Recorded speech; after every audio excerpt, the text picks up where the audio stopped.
على ذاك النبي الكريم نبينا محمد وعلى آله وصحبه أجمعين. We start 3:18 p.m. Sunday, April the 21st, 2019, which is now the 15th of Sha'ban. The 15th of Sha'ban, year 1440, after the Hijrah of Mustafa alayhi salatu wassalam.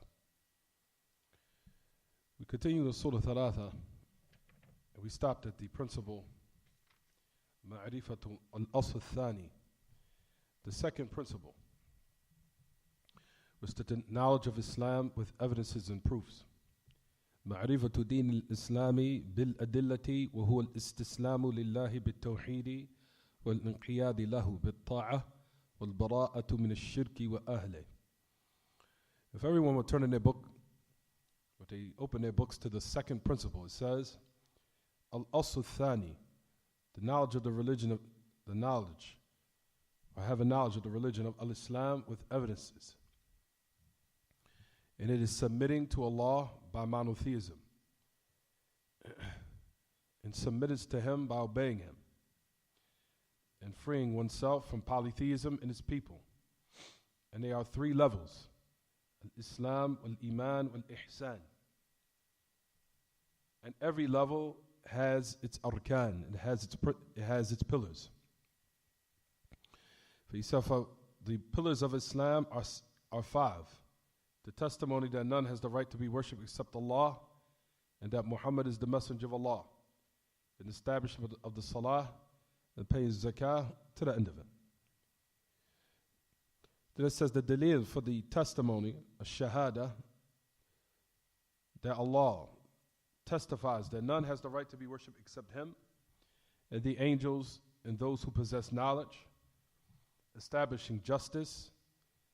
None has the right to be worshipped except Allah, and He is Aziz and He is Hakim. And it says, وَمَعْنَاهَا, and the meaning of it, لَا مَعْبُودَ بِحَقٍ إِلَّا اللَّهِ وَحْدَهُ لَا إِلَهَ نافيا جميع ما يعبد من دون الله إلا الله مثبتا العبادة لله وحده لا شريك له في عبادته كما أنه لا شريك له في ملكه. وتفسيرها الذي يوضحها قوله تعالى إذ قال إبراهيم لأبيه. And the meaning of it, that none has the right to be worshipped in truth except Allah alone. None has the right to be worshipped, nafiyan, negating all what is worshipped besides Allah,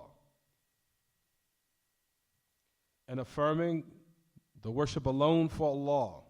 He has no partners in His worship, just as He has no partners in His mulk, in His dominion, or in His kingdom. Right, if we go back to the second principle, everyone, it says the knowledge of Islam with evidences and proofs. The knowledge of Al-Islam,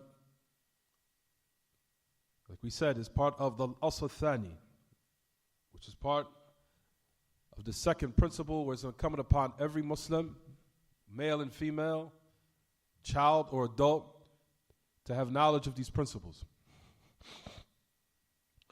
For verily, brothers and sisters, you will find that the majority of the Muslims of what we're studying right now are ignorant of these principles, especially those from the deviant sects. The deviant sects are the main ones who are ignorant of these fundamental principles, which if they were to study and they was to completely understand, they would not be upon, or they would not believe some of the corrupt principles and ideologies they're upon today. For majority of the Muslims, especially from those who deviated from what is correct, if you was to go to their masajid, in which I don't encourage, but if you was to go to their masajid and you was to listen to some of their speech, it would indicate their ignorance in these fundamentals, which will come and manifest and clear to everyone as we move on, inshallah. For example, if you was to go to some of those masajid, just one example because we have to explain today's class, If you was to go to the masjid and say, we obey the message of Allah, ta'atan mutlaqa. We have obedience to the Messenger of Allah, absolute obedience, meaning all circumstances. They would say to you, some of them would say to you, why do we have to obey the Arabs? Why do we have to obey an Arab? Or for example, yeah, I know that the Messenger of Allah is the messenger and the prophet and the messenger, but do the Arabs or do the Messenger of Allah know the plight of the black man in America? Yeah, I know what the Messenger of Allah says, but music and jazz and all these other affairs are from our culture. What we going to do?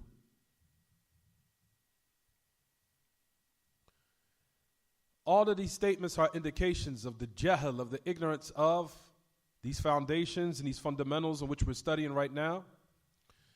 And the list goes on and on. Like we said, this is just an example. But there are plenty, numerous examples that we could give, which what we're in right now, the time would not permit for us to give all the examples. So keep in mind what we're studying now. Know for sure that a lot of the Muslims in the world today are ignorant of these principles. So it's a ni'mah of Allah ta'ala that He allows that the likes of these books to be studied and to be fully understood. So one can now traverse upon the correct path and remain firm upon it, insha'Allah, because al-ilm, knowledge, is what brings light to darkness. And jahl and ignorance is what gives darkness and overrides the light. So that's the reason why we start with these fundamentals, in order to be a reason for the solution of society's problems, not to be more of a what? Detriment, adding on to more problems. As you'll find that a lot of Muslims these days, especially those who are at the heads of their communities from the deviant sects, they are a people who are not a solution to the problem. Rather, they're adding on to the problem. As the Salafis are Ahlul Haqq, they are the ones who are truly the solution to the problems of today's society. Because they study the books that are going to rectify the people's mindset, and the people's mentality, and the people's belief. So al-asl thani, if you look in your books, it says having knowledge of Islam with adillah. And like we talked about, we said that Islam, the meaning of Islam is what is done openly of those open actions, which are done with the limbs. If Iman is mentioned in the same context. As we discussed last class or in previous classes before, we said if Islam and Iman are mentioned together, meaning if you look in the hadith of Jibreel, the hadith of Jibreel, you can say Jibreel or Jibreel, the hadith of Jibreel, when he came to the Messenger of Allah asking those questions, the Messenger of Allah answered, and Jibreel confirmed it. If you notice in that hadith, Iman, Islam wa Iman wa Ihsan was mentioned in the same context. Whereas, as we talked about, if Iman and Islam and Ihsan are all mentioned in the context, in one hadith, then they all take their separate meanings. As we know, Islam is al-a'mal al-zahira. That Islam is the open actions that are done with the limbs. So it is part of testification that none has the right to be worshipped except Allah, which is done with the tongue and is done verbally. And then you have the actions which are done with the limbs, such as an tashhada an la ilaha illallah wa anna Muhammadan Rasulullah wa iqam as-salah wa ita'i az-zakah wa sawmi Ramadan wa hajj al-bayt in istata'a ila dhalika sabila. So the meaning of Islam, if you look in the hadith of Jibreel, which is in your books and it's going to come inshallah, so don't worry, but it's there. He said that Islam, that you testify that none has the right to be worshipped except Allah, which is an open action, meaning it's professed and done with the tongue, verbally. And that you establish the salah, and you pay the zakah, and you fast the month of Ramadan, And you also perform that pilgrimage to the house, or the house of Allah ta'ala in Mecca, if one has the ability to do so. If you notice, ya ma'ashal al-ikhwa wal-akhawat, those are the open actions. They are the open actions that are done openly, that everyone sees. They are the open rituals and practices, which is part of the worship of Allah, that's done openly. So that first part of the hadith, if you notice, it speaks about al-Islam. That is what is done openly. That is what is pertaining to the actions that are done with the limbs openly, and also with the tongue. So notice in the hadith of Jibreel, the hadith of saying what is Islam, and the Messenger of Allah gave the answer, and we said that Jibreel confirmed it. If you notice in the same context, after Jibreel heard the answer from the Messenger of Allah sallallahu alaihi wasallam, he asked him, what is Iman? What is Iman? Notice that Iman was pertaining to what is the actions of the heart, or what they call a'mal al-qulub. Everything that's pertaining to the belief system. The belief system in which we call aqidah. Aqidah. Aqidah meaning the conviction or the belief system of what one has in his heart, of what is tied to his heart, and it never becomes loose. For verily aqidah, it means iman. Iman means aqidah. Aqidah meaning the firm belief and conviction that is tied as a knot around the heart of the individual, where it never becomes loose. And if you notice in the hadith of Jibreel, the Messenger of Allah answered with the with the type of iman, or what is correct, which is the a'mal al-qulub, or the actions of the heart. Where he said, what is iman? He says, أن تؤمن بالله وملائكته وكتبه ورسله واليوم الآخر وتؤمن بالقدر خيره وشره. That you believe in Allah and the angels and the books and the prophets and the messengers and the hereafter, and to believe in the divine decree, the good of it and the evil of it. Notice all what the Messenger of Allah mentioned of the meaning of Iman is all pertaining to the actions of the heart. So it's a'mal al-qulub. It's all pertaining to the actions of the heart. So you'll find that Iman, when Jibreel, or you can say Jibreel, you'll find in the hadith of the Messenger of Allah sallallahu alaihi wasallam that he answered Jibreel with what is pertaining to the actions of the heart, of Iman. Because Iman that we know, as we know, Iman mahalluha al-qalb, or mahalluhu al-qalb. That faith, its place is the heart. So then the Messenger of Allah asks about ihsan, which we'll explain in a moment, the meaning of ihsan. However, even though we know that Islam and Iman, if they're mentioned in the same context, just as you find in the hadith of Jibreel, which is in your books, you'll find that when they were mentioned and they were asked in the same context, both of them have their own separate meanings. So one meaning is what is pertaining to the actions that are done openly, and the other meaning is what is pertaining to what is what? Eternalized within the heart, which is Iman. Or you could call Iman Aqidah. You could call it Aqidah. You could call it conviction or creed, or the firm belief of the heart. However, ya ma'ashal akhawat, as we discussed on previous occasions or many classes before, we said that Iman, that if it's mentioned by itself in a context, or we could start with Islam first. Islam, if it's mentioned in the context first, then Iman falls into it.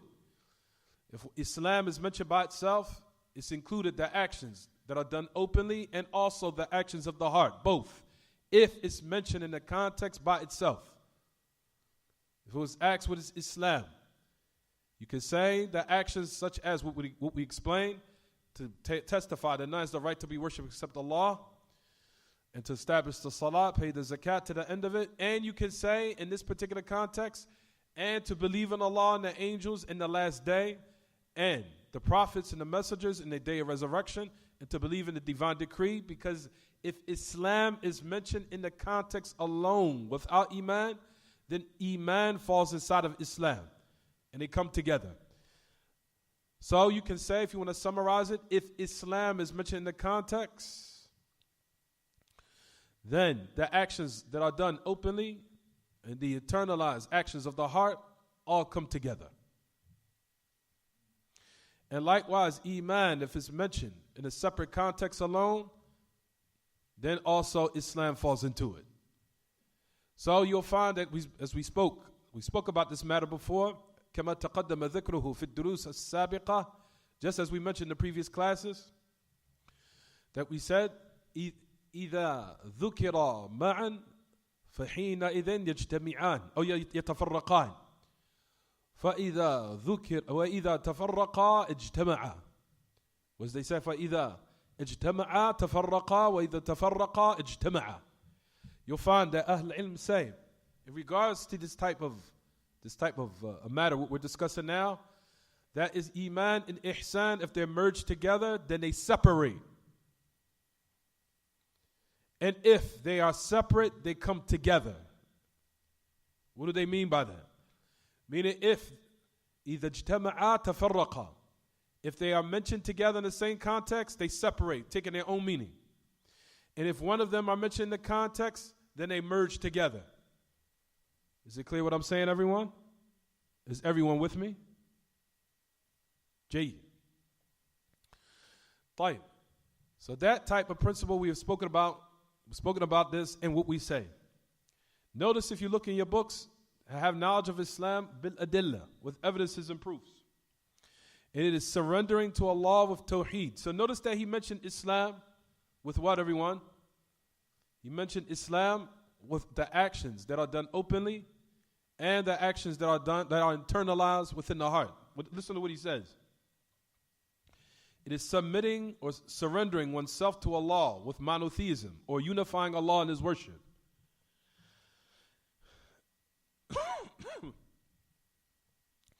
And also submitting oneself to Allah by obeying Him. And one freeing himself from polytheism in its people. So Islam here, he mentioned Islam, and you'll find that he followed the same method. That Islam, if it's mentioned alone, then the actions of the heart falls into it. Such as the meaning of Islam is surrendering oneself to Allah with unifying Him in His worship. And one surrendering himself to Him by obedience and obeying Him. And freeing oneself from polytheism and its people.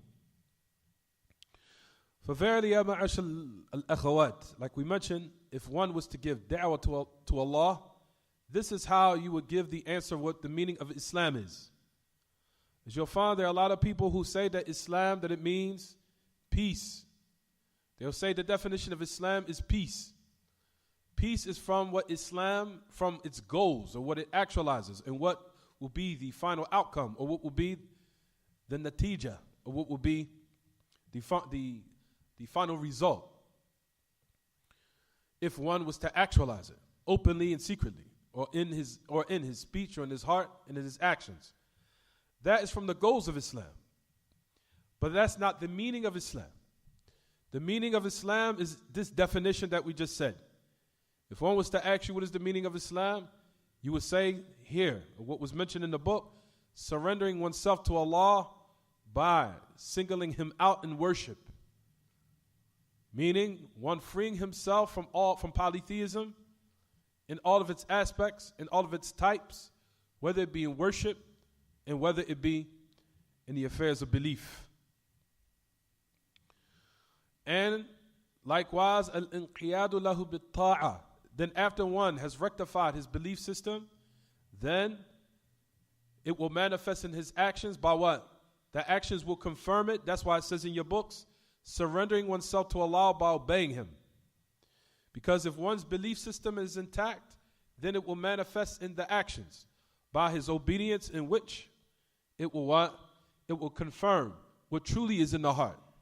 It will manifest in the upright actions that one manifests openly. So you'll find that it says the meaning of Islam is istislamu lillahi bit-tawheed wal-inqiyadu lahu bit-ta'a wal-bara'atu min ash-shirki wa ahlih.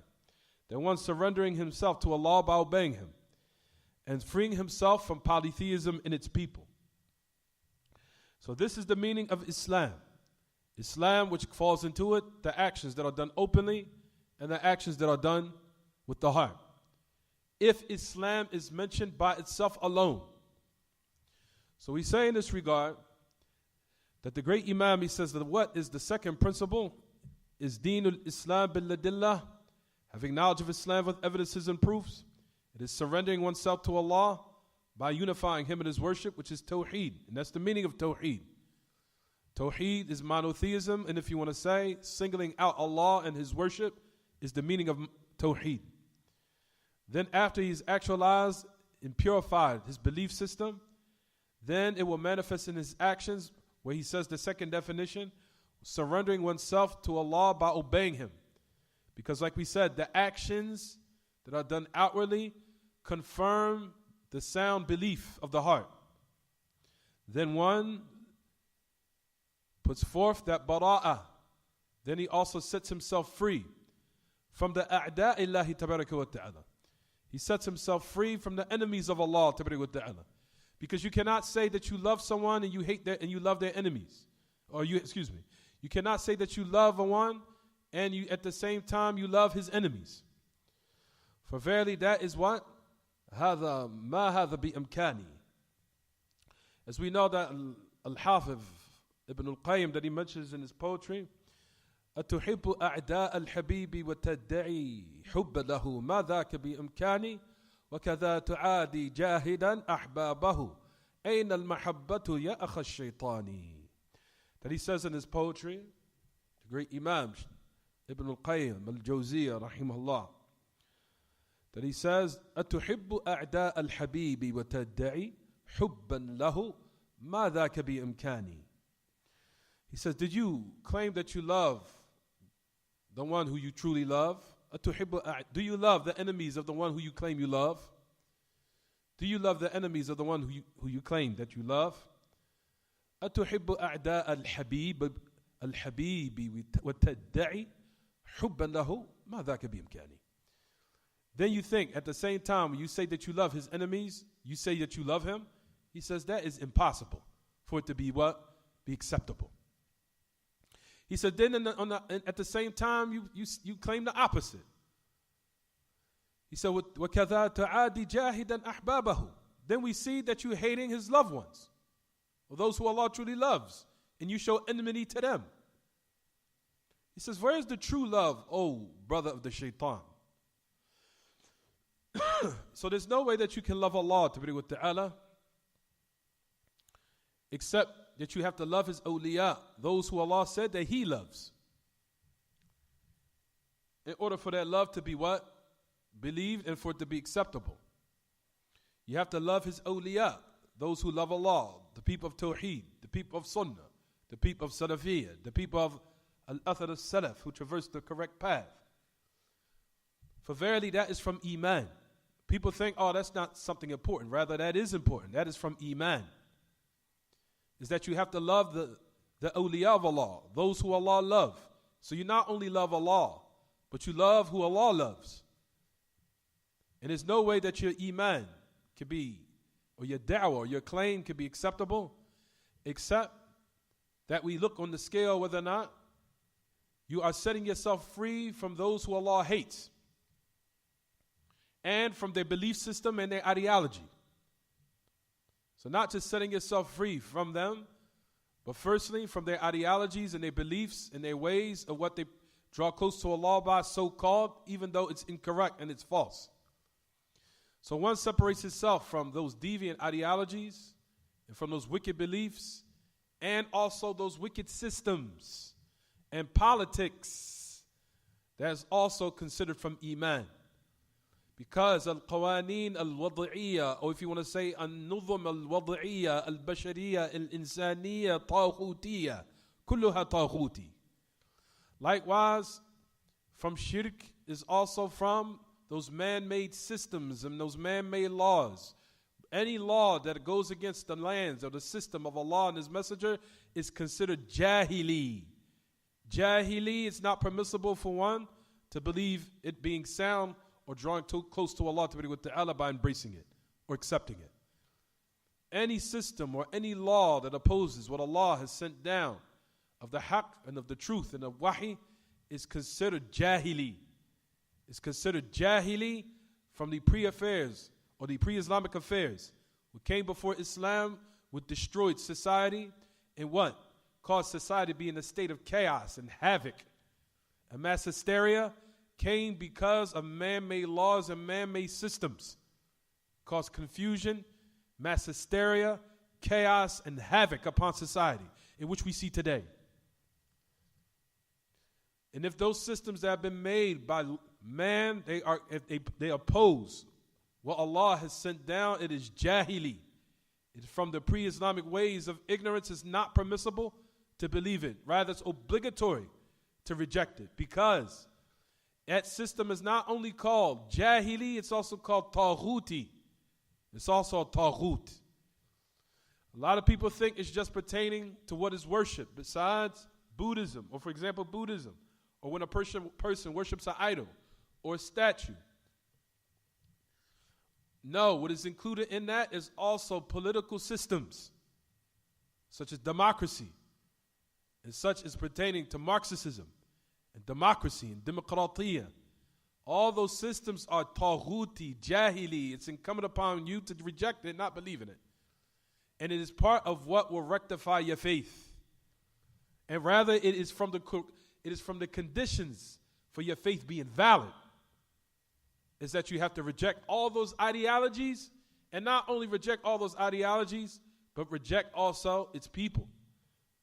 To separate yourself from them, even though at the same time you manifest good treatment in dealings with them.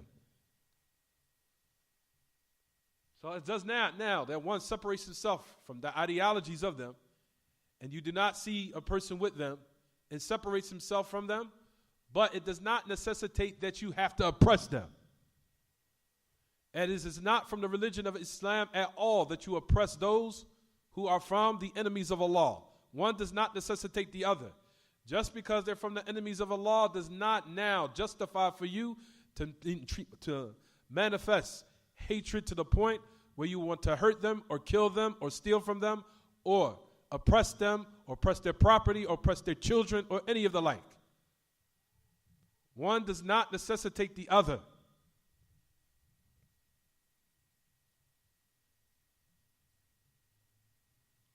So not just, but we generally say that it is from Iman that one separates himself from polytheism and its people. And likewise, one separates himself from bid'ah and its people, from the people of innovation. One separates himself also from innovations in its people. That's also from the usul and the qawa'id of Islam. As people think it's just from the people of shirk.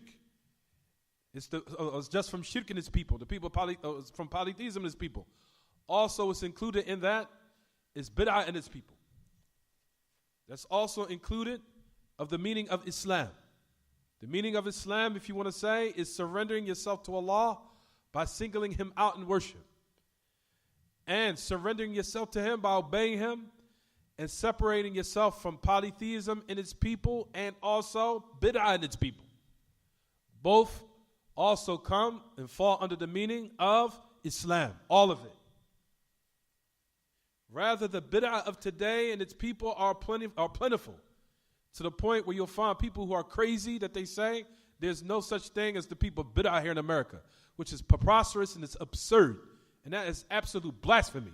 To say a statement of ignorance to this extent, as you hear some of the people who are so-called callers of Salafiyah out there that say this type of statements, which is blasphemy. Rather, the people of bid'ah are plentiful, and they are more than what? Than what is of the past. Rather, we need more of clarifying the meaning of the sunnah and the meaning of minhaj as-salafi and separating this people from bid'ah more than any other time, especially in these days. It's even more emphasized. That people watch out where they take their knowledge from and who they take their knowledge from. Brothers and sisters, all of the du'at of the Salafis, every single last one of the callers, all have a chain and isnad back to the message of Allah. All of them. The qualified students of knowledge, that have the true credentials have an isnad that go back to the Messenger of Allah.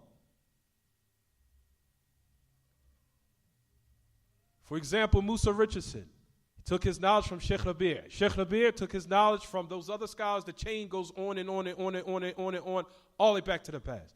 Another example, Abu Hassan Malik took his knowledge from Sheikh Muqbil. Sheikh Muqbil took his knowledge from other scholars of Saudiya, from Sheikh bin Baz. Sheikh bin Baz, his isnad goes all the way back to the Messenger of Allah. Hassan Somali, same thing. Took his knowledge from Sheikh Muqbil. Our whole religion is an isnad. There's no way you can take knowledge except they have to have some type of isnad. Our religion is chains and narrators. Now you'll find that people now are so ignorant to the point that they even take knowledge from people that don't have any isnad. And not only do they have to have an isnad, a chain going back to the previous scholars, but they also have to be upon the same belief of that scholar that they take knowledge from. Because if you see what they're upon is opposing that sheikh, then it's still rejected. And you still don't take knowledge from him. Because just because you took knowledge from a scholar who's Salafi, and that you're being upon something that opposes his belief, does not legitimize for you now to disseminate knowledge to the point where the people would take knowledge from you, and you can say, oh, at the end my sheikh was so-and-so. No, you still have to be upon the same belief of that sheikh and traversing the same path he was upon, and calling to Allah and disseminating knowledge and how he gave knowledge in the same belief system. Everything has to be sound and correct, exactly in coinciding of what that sheikh was upon. Or else, if you want to set so-called, when a blind, or if you want to pull the wool of the eyes over the people by saying, but so-and-so is my sheikh, we still don't accept it from you because what you're upon is opposing what your sheikh was upon. So brothers and sisters, you have to learn these principles before you take knowledge from individuals and people. You go to a place, ask them, what's your credentials? Who'd you study with? Not only from the ulama, then you look to, not only just from the ulama and that's it. Now, after that first question, see are they upon or they're calling to what their sheikh is calling to. Then after that, see who his friends are. Because it doesn't matter if he's what? If he's taken knowledge from that alim, and it seems to what he manifests is exactly agreeing with what he's upon. But if his friends are also upon deviance, then we say he's upon what they're upon, even though he might have studied upon the hands of a scholar who's from Ahlul Sunnah. These type of principles, brothers and sisters, you have to learn, or else you will be what? Subjected to all this deviance out here. As I've heard that people take knowledge these days, even in this area, from people that never study anywhere, or they have no isnad with no alim, or they barely know Arabic, and they still take knowledge from them because they mind manipulated you. That's all. They just manipulated your mind, and they taking advantage of your emotions. Yeah, but they were there for me when I was doing bad, or they were there for me. It's a trick that shaitan utilizes all day and all night in order to pull the wool over people's eyes and trick them. I've seen it so many times. Rather, you'll find that shaitan utilizes these type of tricks in order for the people to go astray. May Allah keep us firm. So you'll find that we said Islam wal Iman and Ihsan. If you look in your books. So then the great Imam, he goes on to say that Islam is ثلاثة مراتب. الإسلام والإيمان والإحسان. وكل مرتبة لها أركان. He said that Islam and Iman and Ihsan are the three levels, and all of them have pillars. So you'll find the great Imam, Shaykh Muhammad ibn Abdul Wahhab, rahimahullah, explaining the second principle. He says Islam. So every time you go up a level, it becomes adiyaq fa adiyaq fa adiyaq, as we know. And every time you go up a level, it becomes more tight and more tight and more tight. What do we mean by that? And when you descend, meaning that Islam is the what? Is the of course we know it's high, but it's at the level of which is just merely surrendering oneself. But however, we know that all those who enter in Islam, mere surrenderance, also enters in it is the munafiqeen. Because the munafiqeen can what? Profess Islam by just surrendering. Notice the ayat that Allah Ta'ala says in this book, in Surah Al-Hujurat. Allah Ta'ala says in this book, وَقَالَتِ الْأَعْرَابُ آمَنَّا قُلْ لَمْ تُؤْمِنُوا وَلَكِنْ قُولُوا أَسْلَمْنَا وَلَمَّا يَدْخُلِ الْإِيمَانُ فِي قُلُوبِكُمْ. He says that the A'rab or the Bedouins say that we believe. Notice Allah falsified their claim. He said, لَمْ تُؤْمِنُوا وَلَكِنْ قُولُوا أَسْلَمْنَا. You did not believe yet, but however you just merely surrendered. Aslamna. We became Muslim. We just surrendered. However, faith did not enter in your heart yet. So that shows that what? Islam, who can enter in it is the people of surrenderance, and that's it. Even the munafiqeen. The munafiqeen can even what? Profess Islam. So then as you go a level, it becomes more tighter and constricted, and more tighter and constricted. If you go up a little, go up the level, which is Iman, becomes adiyaq. It becomes constricted even more. And those who enter in it are not the munafiqeen, the hypocrites. Rather, who enters in Iman is someone who Allah Ta'ala has bestowed his ni'mah of what? Of the belief system of actual faith in one's heart and embracing it and knowing for sure it is of the truth and it is the truth, and you're upon surety in that. You're upon surety in that. To the point where Allah will put in the heart of the individual this type of what? This type of sweetness. And that sweetness, not the people of nifaq can taste. The people of hypocrisy cannot taste. Every time you go up a level, like we said, it becomes more constricted. So now you have those who enter in Islam, even the munafiqeen. Then, like we go up a level, now you have another type of khususiyah, another type of special, determined, or distinguishing factor, who's the people of Iman, who are distinguished with Iman, who are distinguished with faith, who Allah Ta'ala allows and puts in the heart of the individual this type of sweetness. Sweetness that can be removed if one is not careful, and if one does not guard his Iman, and if one does not guard his heart. For verily, that type of sweetness can be removed if one does not protect it. Protect it with allowing his ears and his eyes to take knowledge from those who disseminate it properly, and to also protect your Iman with what you lend your ears and your eyes to, as far as in obedience. For verily, Iman can be snatched away, and it can become weak to the point where nothing can become left of it. So that type of sweetness is only for the awliya of Allah. The awliya of Allah, who is or if you want to say, is khawas, specific type of people who Allah subhanahu wa ta'ala bestows his favor upon. And you will find that we said in the ayat, which is in Surah Al-Hujurat, lays down this reality. We said that the A'rab said, we believe, amanna. Allah Ta'ala falsified their claim by saying, قُلْ لَمْ تُؤْمِنُوا وَلَكِنْ قُولُوا أَسْلَمْنَا وَلَمَّا يَدْخُلِ الْإِيمَانُ فِي قُلُوبِكُمْ. Now listen to the end of the part of the ayah. He says, called the A'rab, says, amanna. You did not believe, however, say that we just merely surrendered. We just became Muslim. However, faith did not enter your hearts yet. You have not become mu'minun yet. You have not become the people of Iman yet.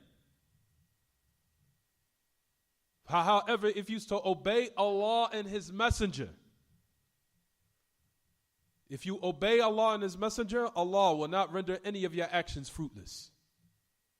So notice that Allah Tabaraka wa Ta'ala gave the reason of how to preserve Iman in the same ayah.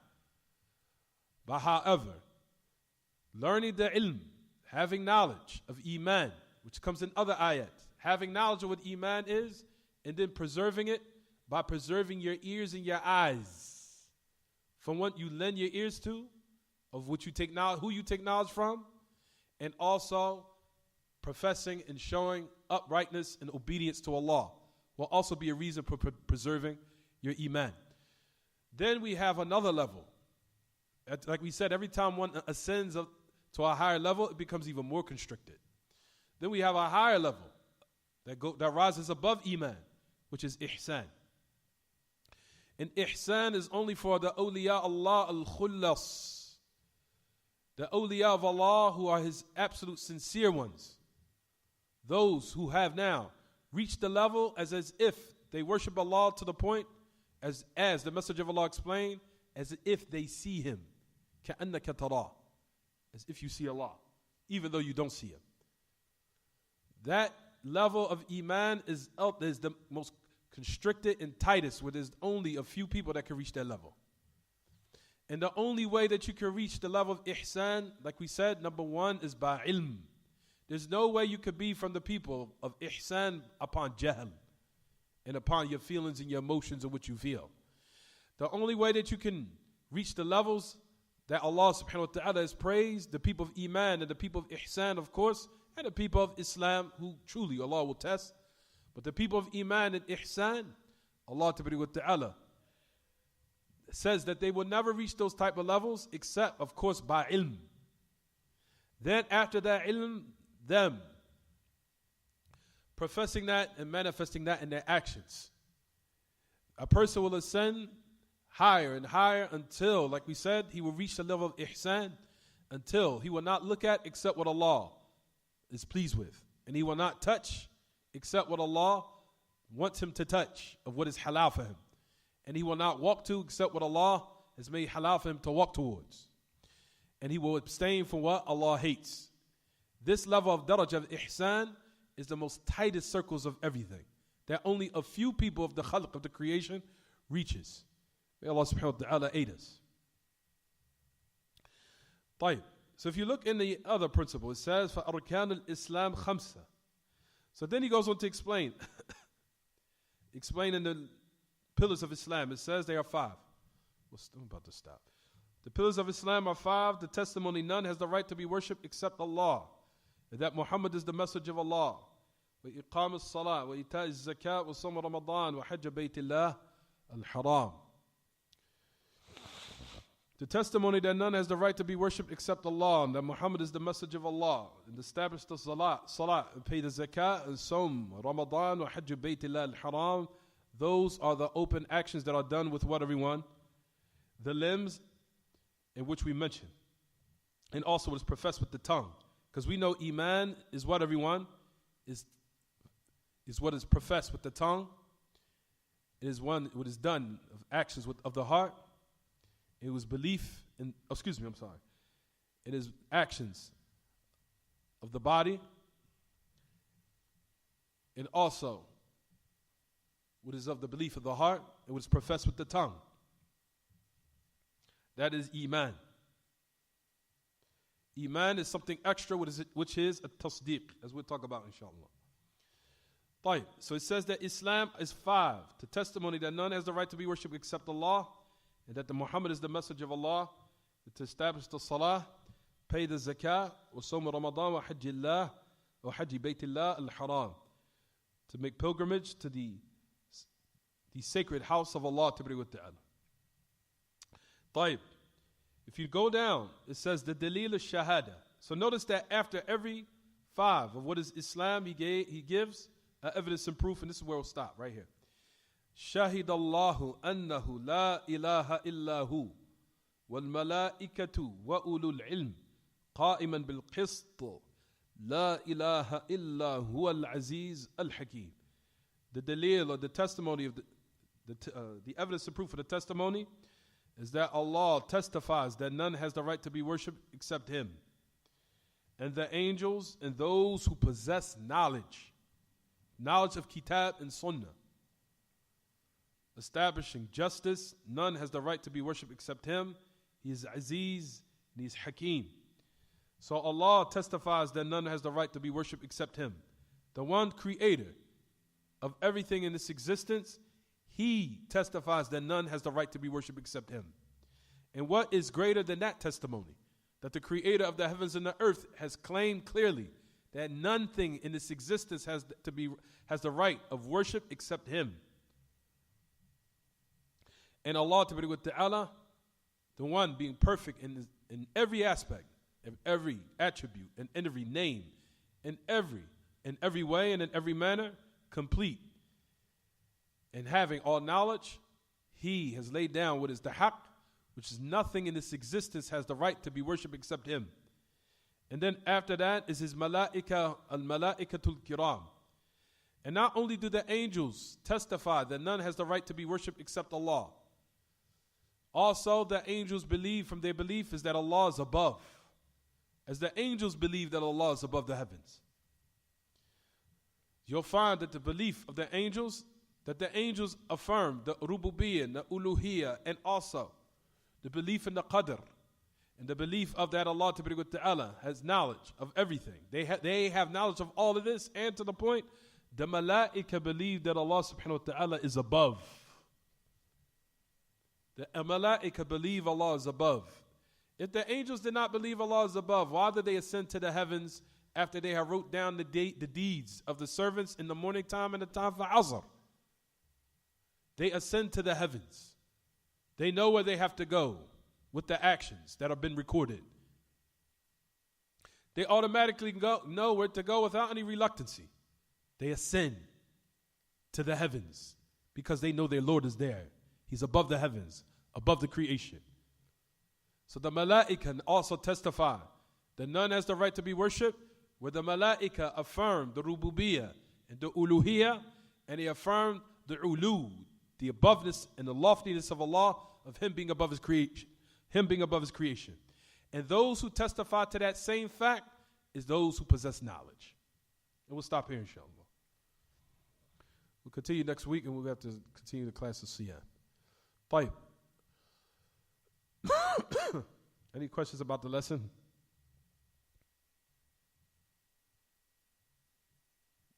Sisters, is there any questions about the lesson?